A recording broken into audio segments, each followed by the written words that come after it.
జనగామ జిల్లాలో ఇటీవల జరిగిన అనేక సంఘటనలు, జిల్లా వ్యాప్తంగా జరిగిన అనేక కార్యక్రమాలు, విశేషాలతో ఆకాశవాణి జిల్లా ప్రతినిధి బండారి నర్సింగరావు అందిస్తున్న సమగ్ర నివేదిక.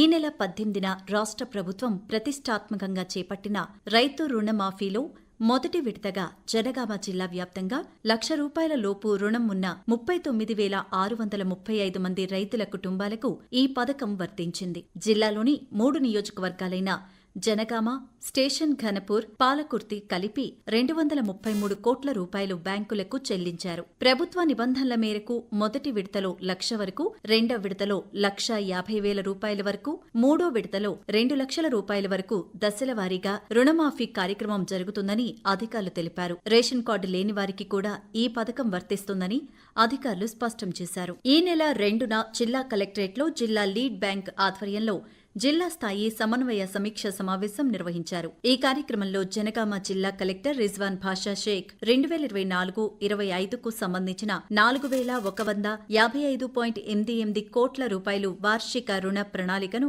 ఆవిష్కరించారు. బ్యాంకు అధికారులు 2023-24 ఆర్థిక సంవత్సరంలో చేపట్టిన రుణ ప్రణాళికను 31 మార్చి 2024 వరకు సాధించిన లక్ష్యాలను పవర్ పాయింట్ ప్రజెంటేషన్ ద్వారా వివరించారు. గత వార్షిక రుణ ప్రణాళికలో ₹3,102.72 కోట్ల కాగా ఇందులో ₹2,979.83 కోట్ల మంజూరు చేసి 96.04% లక్ష్యాన్ని సాధించినట్లు బ్యాంకర్లు పేర్కొన్నారు. నాబార్డ్ ఆధ్వర్యంలో ఆక్వా కల్చర్ చేపట్టి తక్కువ ఖర్చుతో ఎక్కువ లాభం చేపల పెంపకం ద్వారా లభిస్తుందని లబ్ధిదారులకు వివరించి ఈ దిశగా ప్రోత్సాహం అందించినట్లు బ్యాంకర్లు తెలిపారు. మహిళా శక్తి పథకానికి 6,990 యూనిట్లు లక్ష్యంగా పెట్టుకుని ఇందులో 6,000 పాడి పరిశ్రమ యూనిట్లతో పాటు 12,000 పౌల్ట్రీ యూనిట్లు కూడా మంజూరు చేసేందుకు ఔత్సాహికులకు అవగాహన కార్యక్రమాలు నిర్వహిస్తున్నట్లు తెలిపారు. ఆసక్తి ఉన్నవారిని ప్రోత్సహిస్తూ శిక్షణా కార్యక్రమాలు ఏర్పాటు చేయాలని ఈ సమీక్షలో కలెక్టర్ రిజ్వాన్ భాషా షేక్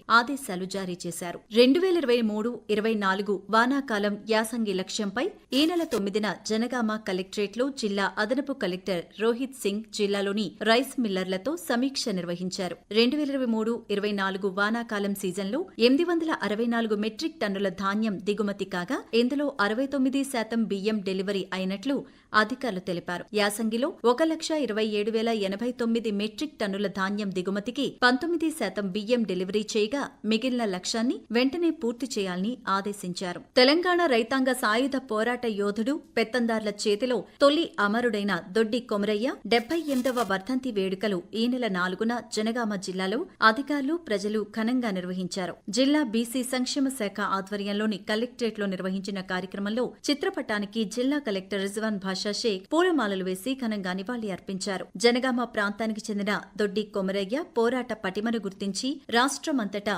వర్ధంతిని ప్రభుత్వం నిర్వహిస్తున్నట్లు ఆయన పేర్కొన్నారు. అలాగే జిల్లా కేంద్రంలోని కళ్లెం రోడ్డు కమాండ్ వద్ద దొడ్డి కొమరయ్య విగ్రహాన్ని రోడ్లు, భవనాలు శాఖ మంత్రి కోమటిరెడ్డి వెంకట్రెడ్డి ఆవిష్కరించారు. అనంతరం ఏర్పాటు చేసిన సభలో మంత్రి ప్రసంగించారు. తెలంగాణ పోరాట యోధుడు దొడ్డి కొమరయ్య చరిత్ర అందరికీ తెలిసేలా ప్రభుత్వం వర్ధంతి కార్యక్రమాన్ని నిర్వహిస్తోందని తెలిపారు. రాజధాని హైదరాబాద్ ట్యాంక్ బండపై దొడ్డి కొమరయ్య విగ్రహాన్ని ప్రతిష్ఠిస్తామని మంత్రి కోమటిరెడ్డి వెంకట్రెడ్డి తన ప్రసంగంలో పేర్కొన్నారు. జూలై 6న ప్రపంచ జూనోసిస్ డేను పురస్కరించుకుని జనగామ పశుసంవర్ధక శాఖ అధికారులు యాంటీ రేబిస్ టీకాల కార్యక్రమాన్ని నిర్వహించారు. జంతువుల నుండి మనుషులకు, అలాగే మనుషుల నుండి పశువులకు సంక్రమించే వ్యాధులను జోన్ టెక్ వ్యాధులు అంటారని పశుసంవర్ధక శాఖ అధికారి డాక్టర్ ఎస్ఎల్ మనోహర్ తెలిపారు. జంతువుల నుండి మనుషులకు సంక్రమించే వ్యాధులలో రేబిస్ వ్యాధి భయంకరమైందని, కుక్కల్లో ఉండే లాలాజలం ద్వారా ఈ వైరస్ సోకుతుందని వివరించారు. ప్రపంచ జూనోసిస్ డే సందర్భంగా ఏర్పాటు చేసిన